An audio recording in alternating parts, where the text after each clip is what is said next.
పోరమ్మొక్కు మాటలు, చిల్లర చేష్టలు,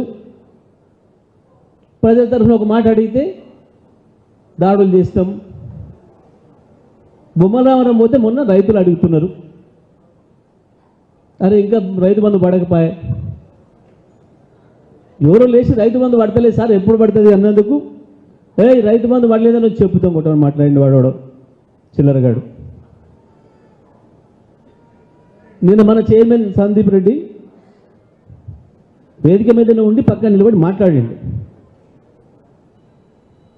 వెంకరెడ్డి గారు మీరు చాలాసార్లు వస్తారు ఇటు, నిజమే, ఇక రైతులు అడుగుతున్నారు, రైతు బంధువులు అడిగితే మీరు చెప్తాం కొడతా అన్నారు. 4,000 రూపాయలు 2,000 నుంచి 4,000 చేస్తా అన్నారు మీరు. ఆ పెద్ద మనుషులు అడుగుతున్నారు మేము ఊళ్ళలో తిరుగుతుంటే. ఇట్లా మీరు ఇచ్చిన హామీలే నెరవేర్చమని అడిగితే ప్రజలు కొడతామని చెప్పేసి అనడం, చెప్తాం కొడతామని చెప్పడం భావ్యం కాదు అన్నాడు. ఒక మాట కూడా అక్షరం కూడా తప్పు మాట్లాడాడు సందీప్ రెడ్డి. ఆయన చాలా మెతక మనిషి.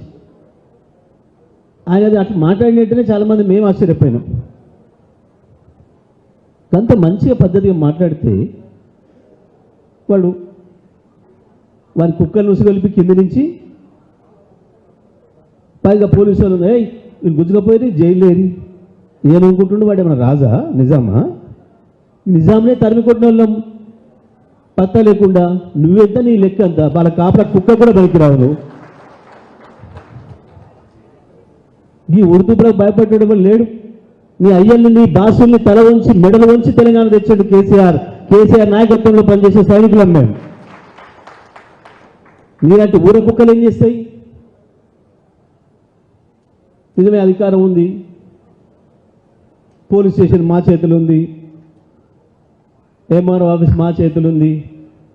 నీ ముండ చేతులు పెట్టుకో, ఎవరికి కావాలి ఒక్కనాడు పోలీస్ స్టేషన్కి వచ్చి అక్కడే మాకు లేదు. మేము 10 ఏళ్లలో ఒక్కరోజు కూడా పోలీస్ స్టేషన్ వాడలే ఎక్కడ కూడా మొత్తం తెలంగాణ రాష్ట్రంలో. పోలీసు వాళ్ళ మీద ఆధారపడే మీలాంటి వెధవ పనులు మేము ఎప్పుడు చేయలే. అధికారం అడ్డం పెట్టుకొని ఎందుకు చేస్తాం? ఈ అధికార అహంకారాన్ని ప్రజలు క్షమించరు, తెలంగాణ ప్రజలు అసలే క్షమించరు.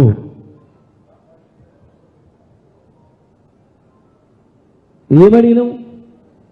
ఏమేమి దుంతం మునగా వ్యవసాయం చేస్తామంటే భూమి చేతికిచ్చినాం.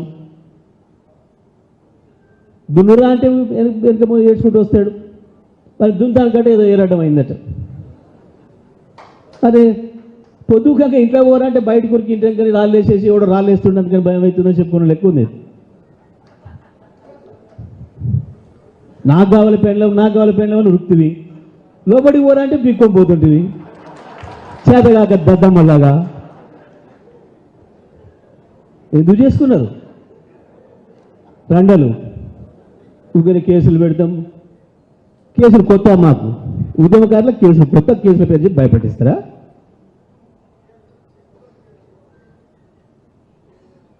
గీ చెత్త మాటలు, గీ ఉత్త మాటలు, ప్రగల్భాలు బీఆర్ఎస్ సైనికులు ఎవరిని కూడా భయపెట్టలేవు. ఇవన్నీ కూడా ఉత్తమ ముచ్చట్లే. ప్రజలు అప్పుడే ఎదురు చూస్తున్నారు మళ్ళీ కేసీఆర్ ఎప్పుడు వస్తారా అని. కేసీఆర్ను పోగొట్టుకున్న పొరపాటు ఏం జరిగిందో, దానివల్ల ఏం నష్టం జరుగుతుందో గమనిస్తూనే ఉన్నారు. ఏం చెప్పినాం మనం అంతకుముందు అసెంబ్లీలో 10 సార్లు చెప్పాను నేను. ఇవాళ ఈ రాష్ట్రంలో మమ్మల్ని తిట్టుకుంటున్న వాళ్ళు ముగ్గురు, ప్రజలందరూ సంతోషంగా ఉన్నారు.